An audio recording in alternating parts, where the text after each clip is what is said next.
Good evening everyone, welcome to Guidely. कैसे हैं आप सब? आई होप आप सब बहुत बेहतरीन होंगे, अपने सीएबी प्रिपरेशन भी बहुत बेहतर तरीके से कर रहे होंगे। मैं आपकी एबीएफएम एजुकेटर हूं प्रगति, और आज हम डिस्कस करने वाले हैं मॉड्यूल ए का चैप्टर 4 जो है स्टाफिंग के रिगार्डिंग, जिसमें हम one of the most important topic performance appraisal के बारे में डिस्कस करने वाले हैं। तो चैनल पे नए हैं तो चैनल को सब्सक्राइब जरूर कर लीजिएगा, और साथ ही साथ टेलीग्राम चैनल जरूर ज्वाइन कर लीजिएगा, क्योंकि टेलीग्राम चैनल का लिंक आपको डिस्क्रिप्शन बॉक्स में मिल जाएगा।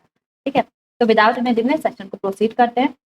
बात करते हैं परफॉर्मेंस अप्रेजल की। क्या होता है परफॉर्मेंस अप्रेजल? देखिए, परफॉर्मेंस अप्रेजल का मतलब, इसको ऐसा समझिए, जब भी कोई एम्प्लॉय बहुत बेहतर तरीके से काम करता है, अच्छा काम कर रहा है, बेहतर परफॉर्मेंस दे रहा है, तो इसका मतलब उसके काम को रिकॉग्नाइज करने का तरीका है, उसके जॉब को, उसके स्किल को रिकॉग्नाइज करने का तरीका है थ्रू द कंपनी।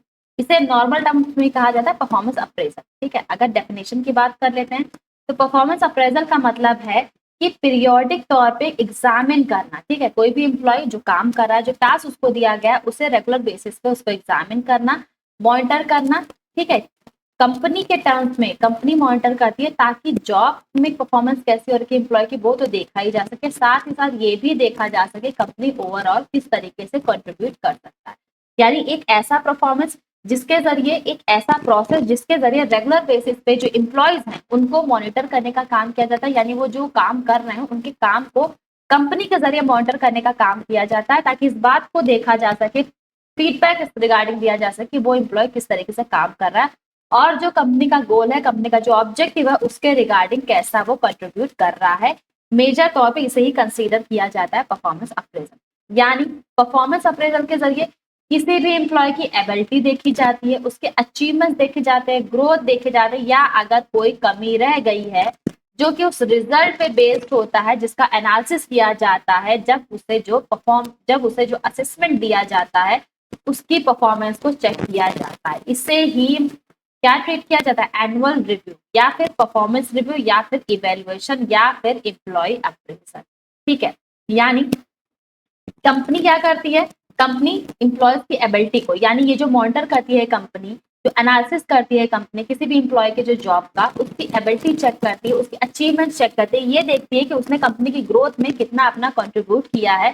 साथ ही साथ अगर कहीं कोई कमी रह गई है तो उसको भी मॉनिटर करने का काम कंपनी के जरिए किया जाता है। एनालिसिस किया जाता है कि जो भी उसको असेसमेंट दिया गया है, उसी असेसमेंट के बेसिस पे ये सारी चीजें चेक की जाती हैं, और इसे ही कंसीडर किया जाता है एनुअल रिव्यू, या फिर पर्सनल परफॉर्मेंस रिव्यू, या फिर इवैल्यूएशन, या फिर एम्प्लॉय अप्रेजल के नाम से इसे ट्रीट किया जाता है।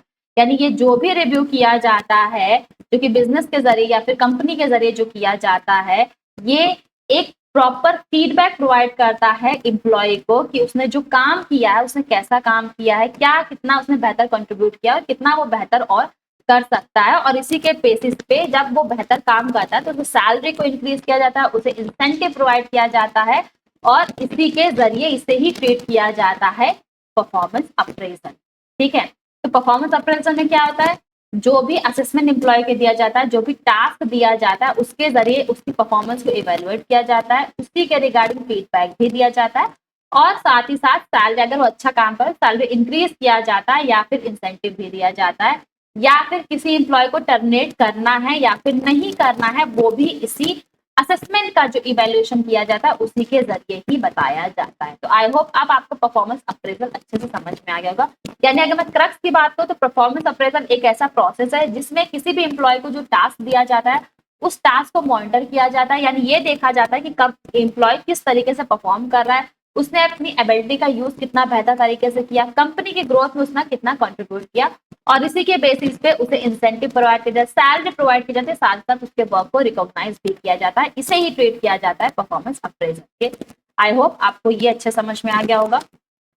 बात करते हैं ऑब्जेक्टिव ऑफ परफॉर्मेंस अप्रेजल। क्या ऑब्जेक्टिव हो रखे हैं परफॉर्मेंस अप्रेजल? तो सबसे पहले ये रिकॉग्नाइज करता है परफॉर्मेंस को। ठीक है, ये रिकॉग्नाइज करता है आपकी परफॉर्मेंस को। यानी जो रिव्यूअर है, रिव्यूअर कौन हो सकता है? कंपनी हो सकती है, फर्म हो सकता है, बिजनेस ऑर्गेनाइजेशन हो सकते हैं। वो प्रोवाइड करता है स्पेसिफिक एग्जाम्पल। ठीक है, जो एम्प्लॉयज को क्या करता है, वर्क को मॉनिटर करता है, उसी के रिगार्डिंग वो ये देखता है कि जो भी काम वो कर रहे हैं उसका कंपनी पे इम्पैक्ट क्या कर रहा है। यानी अगर कोई एम्प्लॉय बेहतर काम कर रहा है तो इसका मतलब उसके काम को रिकॉग्नाइज करने का तरीका होता है परफॉर्मेंस अप्रेजल। इसके अलावा रेगुलर तौर पे फीडबैक दिए जाते हैं। यानी जो अप्रेजल होता है ये रेगुलर बेसिस पे होता है, और एम्प्लॉय क्या होता है, एम्प्लॉय को साथ ही साथ ये पता चलता है कि अब उसके सामने और क्या आने वाला है, यानी एम्प्लॉय को इसके जरिए पता चलता है कि वो अपना काम किस तरीके से कर रहा है और आगे वो अपना काम कितना बेहतर कर सकता है। साथ ही साथ ये डेवलप करता है टैलेंट को, यानी इसके जरिए एम्प्लॉयज क्या होते हैं भाई, परफॉर्मेंस अप्रेजल के जरिए क्या होता है, अगर कोई भी एम्प्लॉय बेहतर परफॉर्म कर रहा है तो उसको इसके रिगार्डिंग सैलरी इंक्रीज होती है, इंसेंटिव प्रोवाइड किया जाता है। ठीक है, इसमें क्या होता है, एम्प्लॉयज जो भी काम करता है उसको रिव्यू किया जाता है, जिससे क्या होता है, एम्प्लॉय अपना 100% देता है, जिससे वो अपनी स्किल को और ज्यादा बेहतर और मजबूत कर लेता है।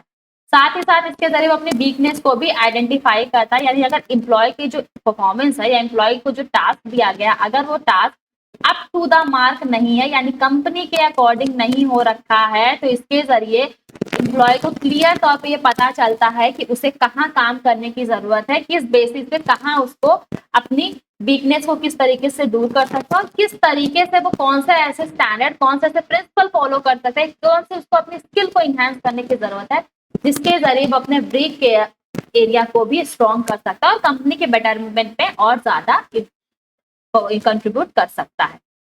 साथ ही साथ परफॉर्मेंस अप्रेजल के जरिए ही गोल सेट किए जाते हैं, यानी एम्प्लॉय क्या करेगा, employee should leave performance appraisal with specific objective for the upcoming review period. क्या है, इसके जरिए एम्प्लॉय क्या करते हैं, अपने गोल्स को सेट करते हैं।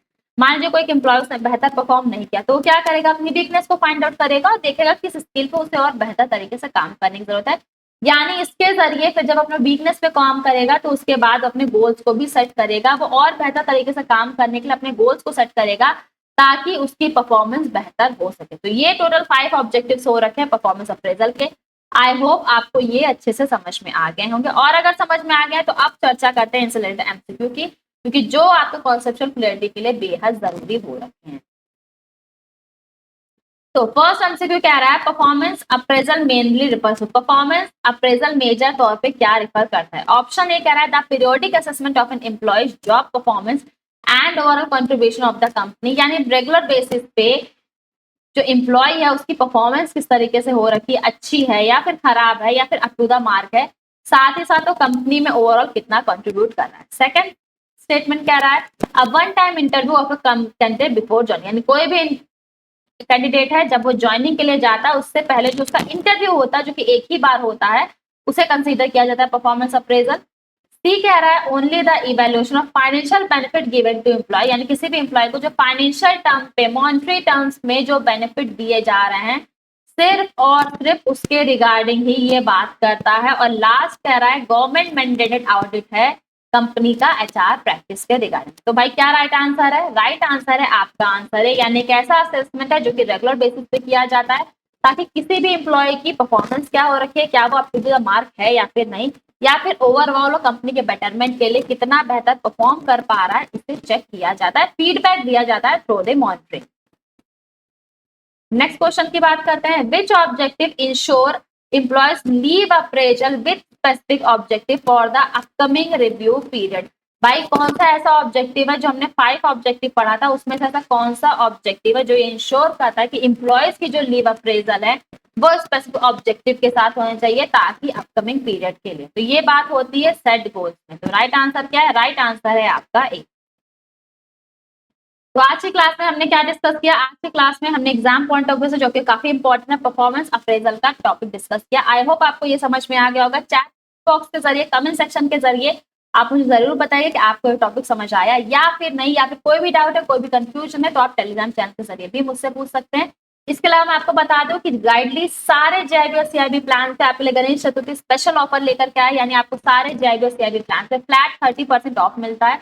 यानी अगर आप बप्पा का कोड यूज करते हो तो आपको मिलने वाला है flat 30% of if you use the code Bappa. तो ये कोड यूज करके आप 30% ऑफ को अवेल कर सकते हैं। तो अभी तक अगर आपने अवेल नहीं किया है, अभी तक आपने इनरोल नहीं किया है, तो फटाफट से जाकर के इनरोल करिए। इसके अलावा टेलीग्राम चैनल ज्वाइन करना बिल्कुल मत भूलिएगा। क्लास का पीडीएफ आपको इसी टेलीग्राम चैनल पे मिलता है। चैनल पे नए हैं तो सब्सक्राइब जरूर कर लीजिएगा।